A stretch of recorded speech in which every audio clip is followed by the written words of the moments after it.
Hi, my name is Brent Csutoras. I'm here with Search Engine Journal. We're at Pubcon. I'm here with Aleyda Solis from Orainti. You're the founder of Orainti, right? Yeah, yes, indeed. And you also specialize mostly in international SEO, which is something that I actually don't really know as much about. Just in my projects personally, I haven't really had to deal with it, but I hear a lot of people talk about some of the issues. What are some of the things that people really deal with when they start looking at international SEO? Yeah, the initial challenge, I would say, is to identify which are the real potential markets, the ones that are going to be beneficial, the ones with the higher ROI, and just to really target those markets. Because unfortunately, in a lot of cases, it is like, oh, let's target international speaking audiences. Okay, let's target all Latin America, all Europe, and then they end up like not necessarily being successful because they don't target the market well, they don't understand or necessarily analyze the specific preferences of the markets, and sometimes it's not about starting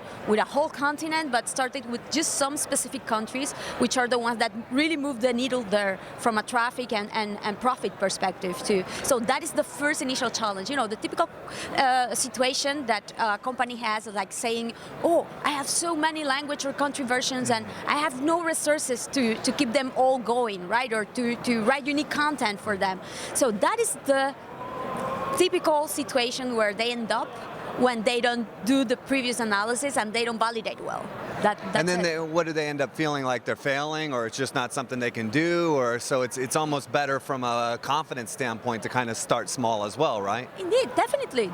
It's just also to validate the potential, to verify if it is really that fruitful and it's going to be as beneficial as you expect. If the conversions are going to behave as you have expected, if the behavior of and the preferences of the audience really fit with the type of products or service that you provide too. Yeah. So how do you see people when they're looking at that content creation, when they're looking at even for the content for the site, do you really need to find, I have had some conversations where word choices is different. Just because it's translated doesn't mean that's the way somebody uses the phrases. So do you really need to find a local, somebody who really understands the language? Indeed, because imagine, like for example, for the real estate or property market, right? Even if you speak the same language in the UK and the US, here you speak about a lot of apartment rentals. In the UK is flat rentals. Yes. So there are like different terms that refer to the same things, and even with the same language, right? And there are so many ways. There are, like for example, in Spanish, like every country in Latin America has its own unique way, Spain has its own unique way, so the best is to really validate and analyze and do a keyword research, a competition research, to really understand how that market is behaving and performing, to target it as much as possible in a very personalized way. Perfect. So you do a lot with international SEO. People can follow you, probably find a lot of information about that, but you actually also do a lot of work in social media as well. You have a book coming out. Can you tell me a little bit about the book that you have coming? Yes, you know what, the thing is, like, I really enjoy sharing, you know, so I am really active in Twitter. I also have a Facebook page, I have a newsletter, so these are the type of things that I enjoy doing, sharing, although really much more of my work is really focused on organic search. But yes, it's funny because a lot of people tell me, oh, you're very active in social, and it's like, yes, it's like a really cool tool for me, right, on a platform. But yes, the book, it's a book about SEO. It will be in Spanish, so if you're a Spanish speaker and you want to learn more about SEO, this book is for you.